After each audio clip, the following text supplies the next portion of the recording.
আসসালামু আলাইকুম। বর্তমান সময়ে শিক্ষার্থীদের এই যে বর্বরতা, এটি রাষ্ট্রের জন্য কিন্তু খুবই ভয়ঙ্কর। বিশ্বের কয়েকটি দেশেই অভ্যুত্থান হয়েছে, বিপ্লব হয়েছে, সরকার পতন হয়েছে, তারপর শিক্ষার্থীরা তাদের শিক্ষাঙ্গনে ফিরে গেছে। আর আমাদের দেশের শিক্ষার্থীরা কি করলো?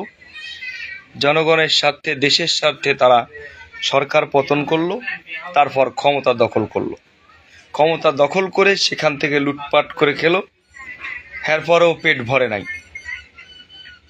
এখন দেশের বর্তমান পরিস্থিতি, তারা বাংলাদেশের সর্বোচ্চ শিক্ষাঙ্গনে শিক্ষার্থীরা, তারা কিন্তু বাংলাদেশের বর্তমান পরিস্থিতি বোঝে এবং জানে।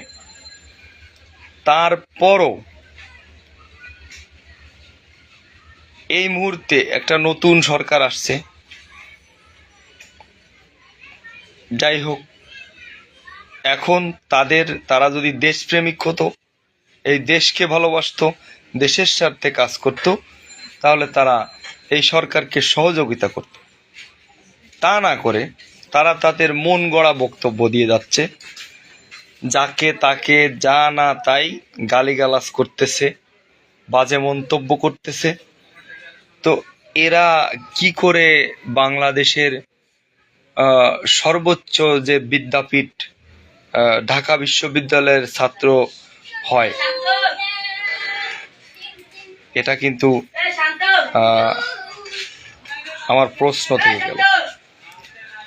তো ঢাকা বিশ্ববিদ্যালয়ের ছাত্ররা কি এই রাষ্ট্র কিভাবে চলতেছে, বর্তমান আমাদের অবস্থান কি, এটা কি তারা বোঝে না? অবশ্যই বোঝে, তারা সব জানে। তারপরেও তারা কই, ক্ষমতায় তোরা উপদেষ্টা হয়ে বসলি। ছাত্রদের ভিতর থেকে তারা দুইজন, মনে হয় এই যে নাহিদ ইসলাম আর হচ্ছে এই কে জানো, আসিফ মাহমুদ সজীব ভুইয়া, তো ওনারা কিন্তু মন্ত্রী হয়ে বসছিল চেয়ারে উপদেষ্টা হিসাবে। তো তারা দুইটা মন্ত্রণালয়, সেখান থেকে তারা অনেক টাকা পয়সা কামাইছে। যাই হোক, এখন তারা কি করলো? তারা চিন্তা করলো যে এখানে তো দারুণ টাকা, দারুণ ইনকাম, তাইলে এখন আমরা